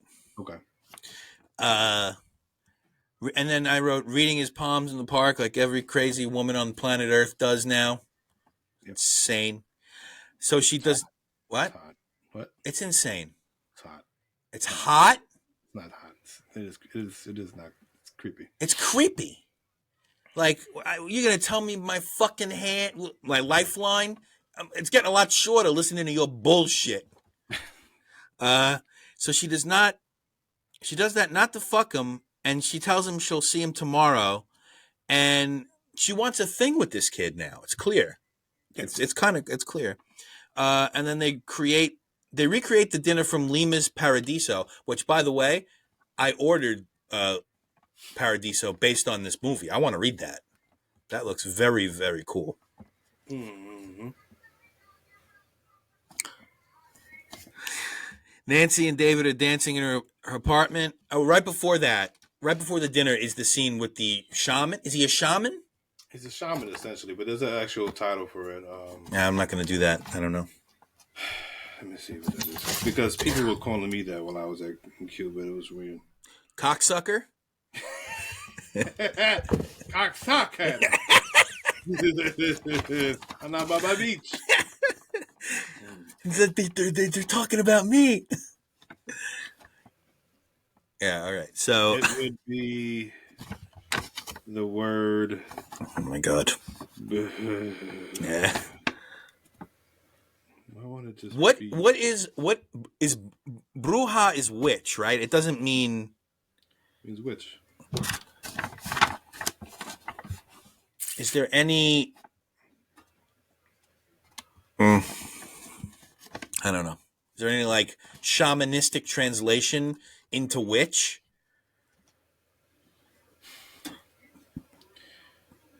I don't fucking know, bro. All right. Fantastic. I just keep saying the word shaman, but it's because I typed the word shaman. Don learns Google. Baba, it's a Baba something. Baba something, yeah. Baba something. That's what we got. Don learns Google.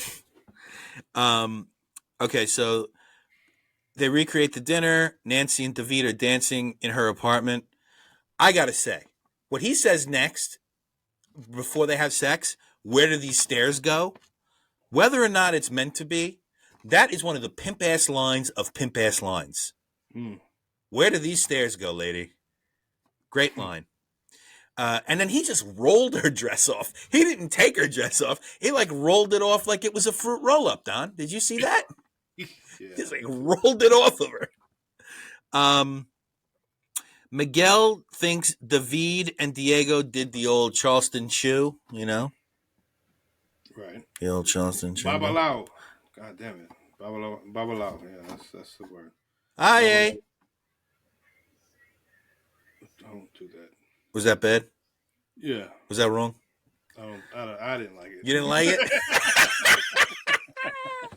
I didn't care for it. You didn't like it? Yeah, please don't. Good, then I did the right thing.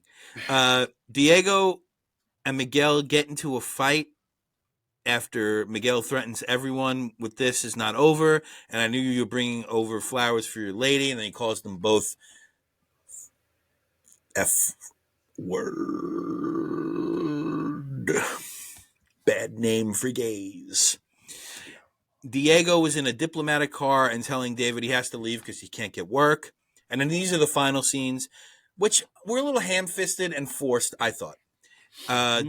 David and Diego talking for the last time. David finds love from Nancy. Diego must leave. And we're back to the very beginning scene where they're sitting together. And now it's David eating strawberry and recreating the lines that Diego spoke. You're so beautiful. Only problem is you aren't gay. Nobody's perfect. That's a great set of lines. I like that. That was cool. A great set of lines. It was all a little plan, and Diego reveals that it was a setup to bed David with Jermaine, and then they embrace for the last time as the credits roll. I thought the embrace and then the credits rolling was just too fast.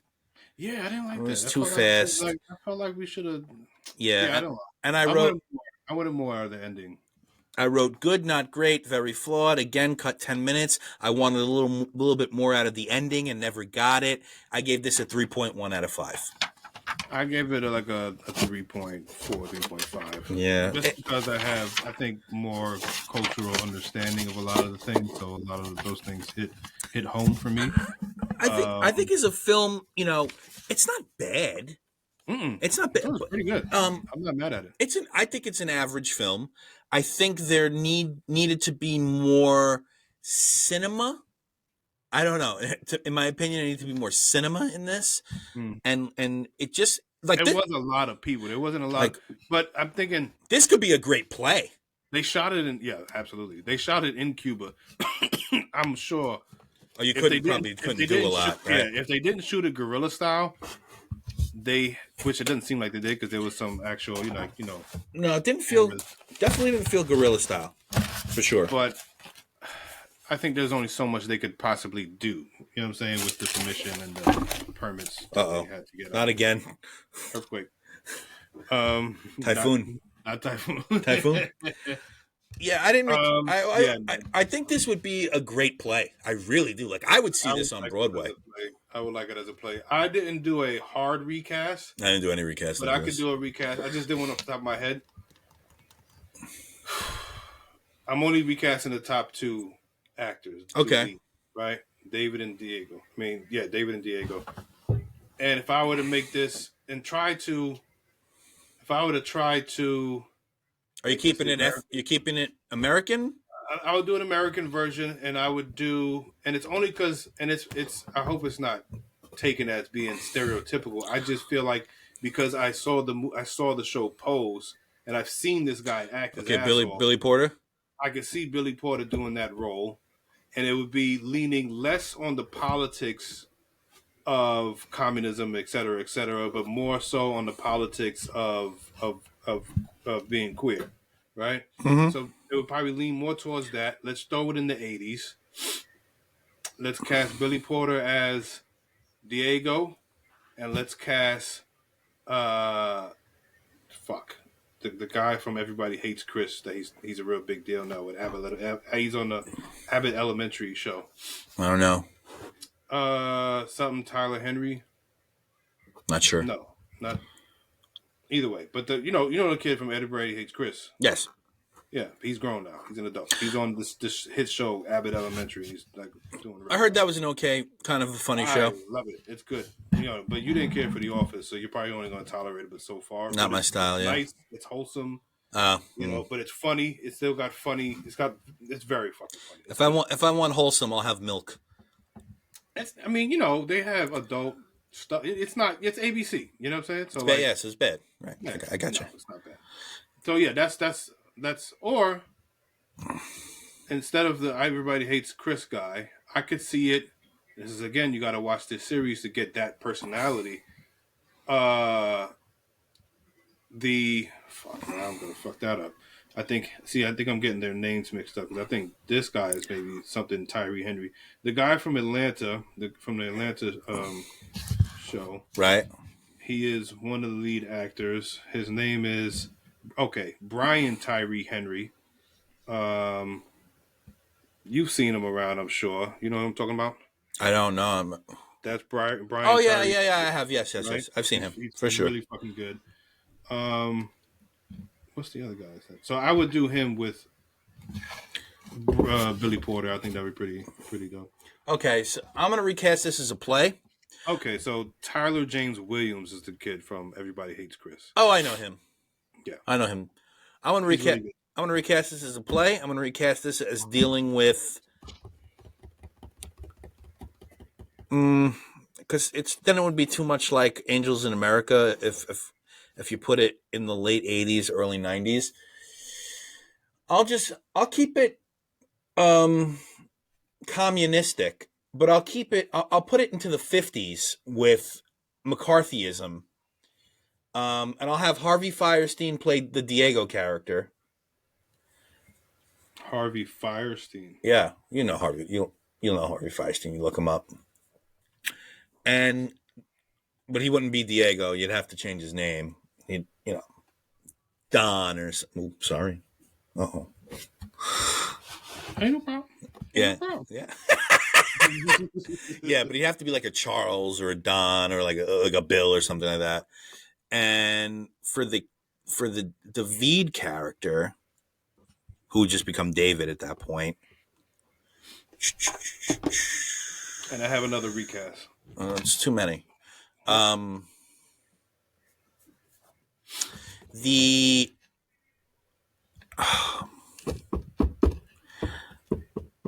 David character, because Harvey Fierstein is much older. He's in his 70s, so I could make David in his 30s.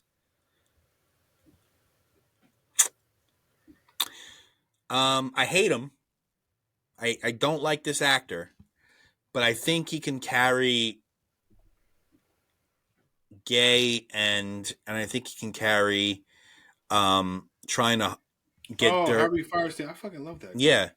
He's fucking amazing. I'm gonna put Remy Malek with Harvey Fierstein because you're not asking Remy Malek to do a lot. You're asking Harvey Fierstein. Rami. I don't give a fuck what his name is. He sucks. I don't think he sucks. He sucks, bro. He sucks. Okay, so that's my recast. I would do, and this is, or Riz Ahmed, one of the two. Riz Ahmed is really good. That's the short guy, right? Yeah, he's okay. He's good. He's really good. Yeah, I would. I'm still not leaning on political stuff as much because I don't know enough about it, and if I'm trying to modernize it in the decades that I am with the actors that I am, then it really doesn't.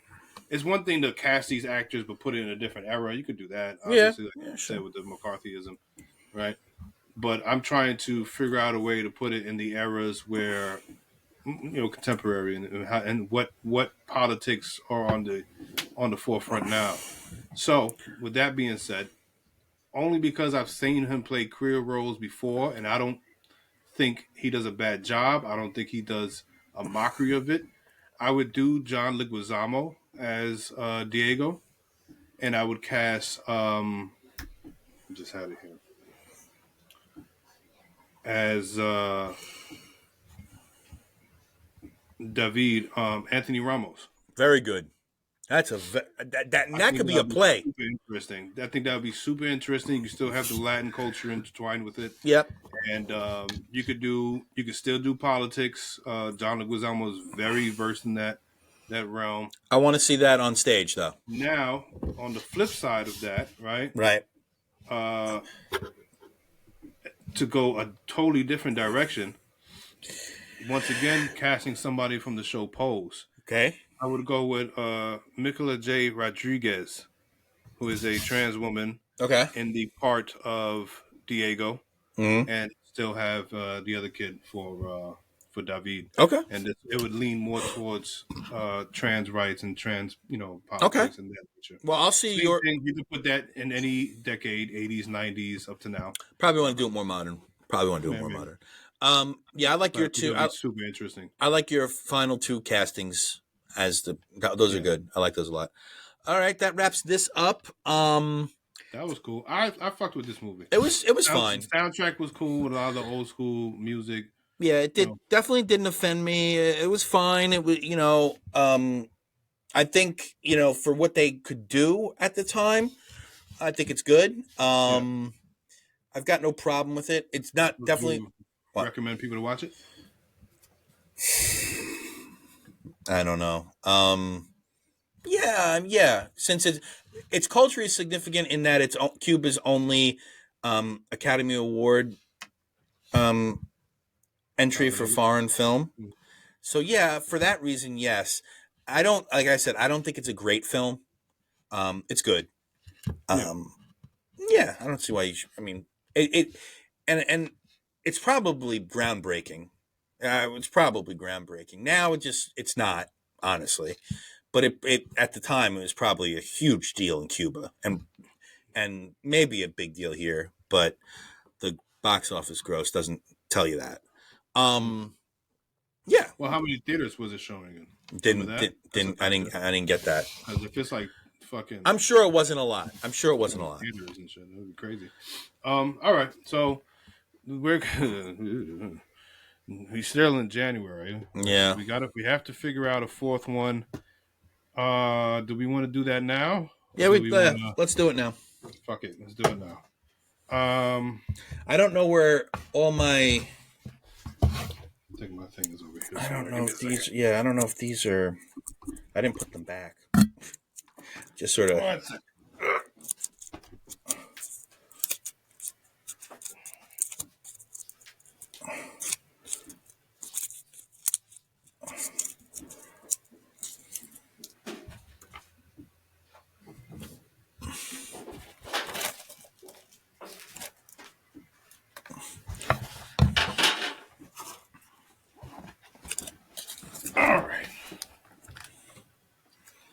Okay, people. Yeah, I didn't really put all the paper back in the right hats or anything like that. So I have the countries. I just have to. I'm sure this is. We'll see. We'll see how this works. Hope it works. Yeah, so we're gonna do another pick, guys, so we can get our fourth film for the January jumble. Mm-hmm. But I put decades back in the hat. I don't care. Okay. We got to do it that way because if we get a 30s from Greece, we're gonna have a big problem. All right. So here's what we're gonna do because what's all of this? Good Lord. How come these weren't in the thing? Uh-oh. I don't remember what's going on here. Huh? I said I don't remember what's going on here. Oh, I guess we never picked these. That's why they weren't jumbled up also. Okay, so let's do this. I have the fucking Huh? I got the genres and the subgenres mixed up, so I'll just pick until I got the years and I got the countries. Yeah, so let's start off with the year. Okay. We have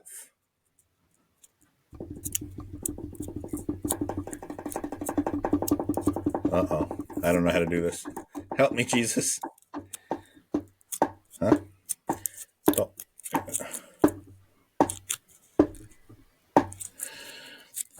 The 60s. Okay. 60s. Not gonna be easy. This is already starting off bad. Yeah. Yeah. Not gonna be great. Okay, 60s. And then,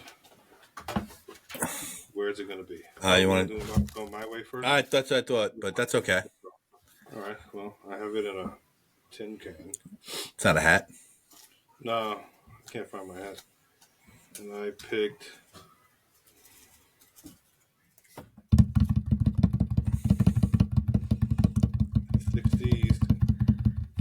This is a genre or a subgenre?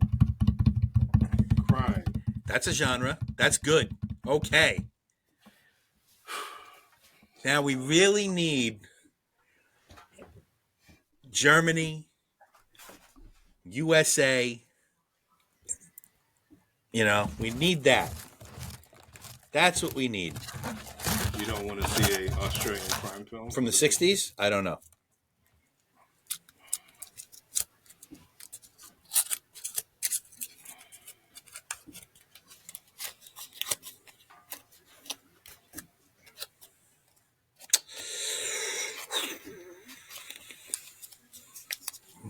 I forget how I did this last time. Are you going or am I going? You're going. All right, hold on. Because crime had its own subgenres, right? Is that I how think it worked so. last time? Oh, I did this wrong. Well, that's easy. What do we have here? We have...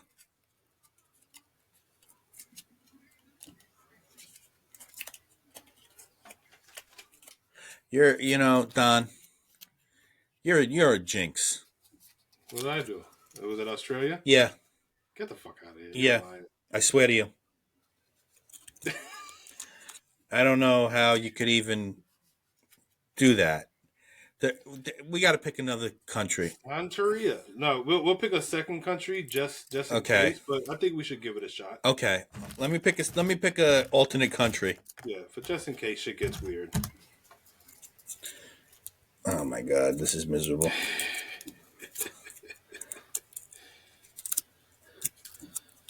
'60s crime film set in Okay, Australia Sweden. or Sweden. Ingmar Bergman. That'll be an Ingmar Bergman. 1950s crime film, but we didn't do the subgenre for crime, right? So what's No. the crime? What's the crime going to be? What's crime? Military thriller? No. Well, I guess Sweden, you could get away with that probably. Not really. They're pretty They're notorious for being not in it. pretty neutral there, you know. In neutral place. Not our problem. That's racist. Okay. Against the Swedes, I do not care. Musical comedy, nope. I'm gonna Theragun my sciatica while you. Oh my god. That's not where your back is. My lower back. It's your lower something. Let's see here. We got nope, that's not it. Then we have nope. Oh my god, Don. Pick something! How about nope.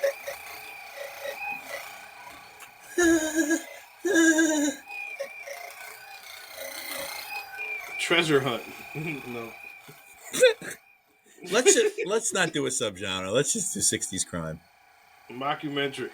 Oh my god. Let's just do 60s crime, please. 1960s martial arts. Crime martial arts. What's this say? This is just crime again. Yeah, crime. It's a crime. Double crime. So then buddy com. All right. It's crime. 1960s crime. 1960s crime setting. Sweden. Australia. Sweden. Ow.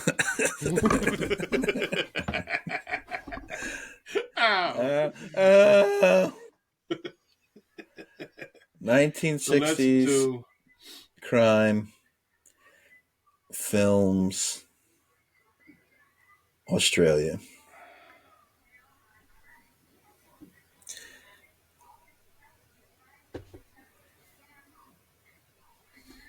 $1960. 10 great Australian crime films. Australia.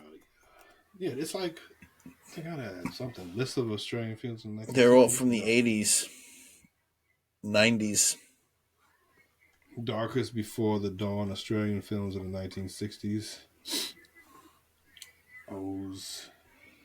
Oz flicks.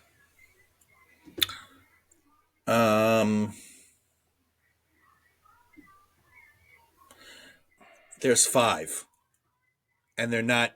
I looked on IMDb, Australian early films, 1960s. It can't be 5. I mean, bro. Just watching our stuff and that's it? I don't know.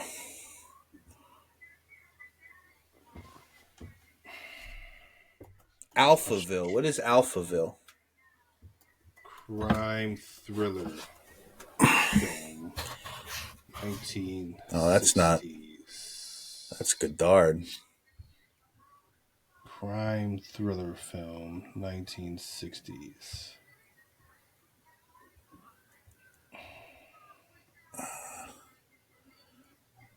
Shadow of the Boomerang. What's that? Murder, She Said. They Found a Cave. Drama feature film, The Sundowners. What's that? George. 1960. That's a comedy drama. Okay. George Pollock. Comedy drama. British film director. Drama. I think we're going to be looking in Sweden pretty soon. Yeah, it's looking. Journey Out of Darkness, drama thriller feature film. 1960s. 1901, Trooper Peterson is sent to Australia outback to arrest an Aboriginal man responsible for a ritual killing. He is accompanied by black trapper Jabal. On the way back, Jabal is killed, and Peterson is the prisoner, and the prisoner form a relationship. There you go, crime, right? Is that? I don't know if that's Australian though. Is it? It says, who made it? It's a 1967 Australian film. Okay. Director James Traynor. What's it called? It's called Journey Out of Darkness. Journey Out of Darkness. I think that can go on the list. Let's see if it's look upable. That would be nice. Just watch. I'll go to Just Watch. Hold on. Keep with this fucking Just Watch. It's very good. It helps. Okay, 1969, something called, it's a mystery thriller film. Thriller usually has crime in it, right? What is crime supposed to be really? Like detective stuff? Is that the idea? Yeah. Okay, Journey. Well, I guess that one counts. It's the one that I just mentioned counts. Journey Out of Darkness is nowhere to be found. So saith the white man. Hey. Well, at least if it's on YouTube, then we don't have to worry about subtitles. Well, we might still have to worry about subtitles. Journey Out of Darkness. Journey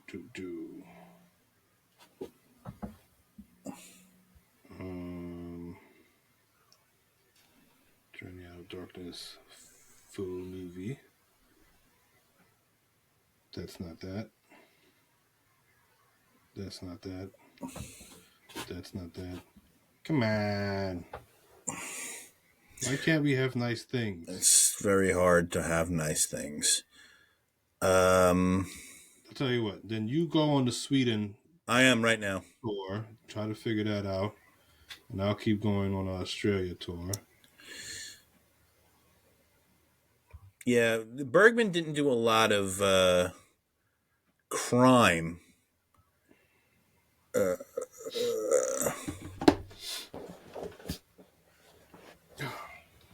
You know.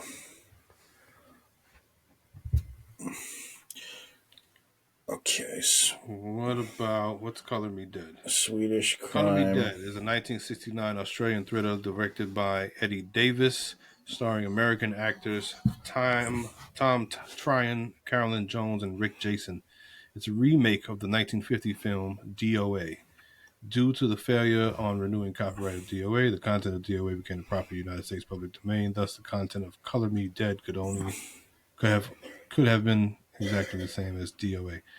The plot: lawyer Frank Bigelow discovers he has been poisoned and has only weeks to live. He spends the time tracking down his own murderer. I got it. The starting scenes from George Reynolds was stealing a piece of iridium and selling it to Mr. Phillips. At the time, Mr. Bigelow was preparing to go. Okay, so this sounds like exactly the genre we were looking for. Let's see if this is available. But what do you got for Sweden? The Virgin Spring by Ingmar Bergman, which I've never seen, came out in 1960. Devout Christians Tor and Marta send their only daughter, the virginal Corinne, and their foster daughter, the unrepentant Ingiri, to deliver candles to a distant church. On their way through the woods, the girls encounter a group of savage goat herders who brutally rape and murder Corinne as Ingiri remains hidden. When the killers unwittingly seek refuge in the farmhouse, Tor and Tor plots a fitting revenge. That sounds disturbing. That's Bergman, yeah. I vote for Bergman that I've never seen.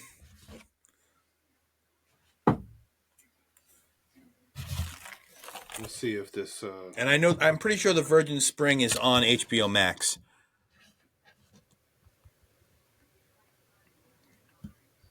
No, yeah, I'm not finding that first. The Virgin Spring. Let's try. Let me see if I find this second Australian film that I found here. We can stream it on Canopy for free. What's that? It's an app. You just have to download it on your TV or smart TV. The Sweden thing you're talking about? Yeah. Let me see if I find Color Me Dead. Okay. Color Me Dead. It's there. I found it. Well, at least I hope so on my. Color Me Yep. Dead. It streams right here. Color Me Dead. A man discovers he has been deliberately poisoned and hasn't long to live. What app is this? I'll text it to you. Okay. Oh, okay. It's one of those. You gotta relax. I'm sorry. Don's going away for 10 or 15 years. Take it easy. Uh-huh. Okay, so Color Me Dead. Let's do that. Well, let's see if it loads up first. Oh, okay. And it's starting. Nope, that's not this. It's porno. This is guys fucking. This is Last Action Hero. This is Deadpool. What a dick. Who did this? What a jerk. It's like I'm still going through that shit where you buy a bootleg movie off the street and then you get home with it something completely the fuck And I else. never left my house. Fuck. I don't like that feeling. Yeah. Let's see if it's on the YouTube. Because I actually had the movie cover art over it. That's what makes it so frustrating. So it definitely gassed me. Just like the bootleg men would do. Color Me Dead. You do it.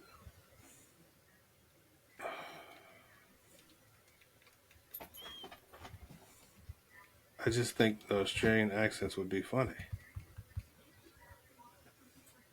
Australians make me laugh. It's on YouTube. Full cult movie, Australia, 1969. Tom Tyron. Come on, you fucker. It's on YouTube. All right. Color Me Dead. Color Me Dead. You guys. Color Me Dead, Australia, 1960. Wee, wee, wee, wee. 69. We're going to do 1969, baby. Which is barely the 60s. Yeah, we got it. No, we're in there. We're in there like somewhere and skin tight. Okay. Looks like it's going to be bad. Color Me Dead next week. This will be up by 8 o'clock tonight. Yep. You don't need to know that. You'll just be watching it. I wish you didn't say that. Yeah. All right. Thanks for tuning in. Tune in to other ones. Tune in to the last ones. Be a friend. Tell a friend. Like and subscribe all the way. Like and subscribe. Click the notification bell. Do all the things that you have to do. And Liquid Death, sponsor us, damn it. Viva la revolution. Oh, no. All right.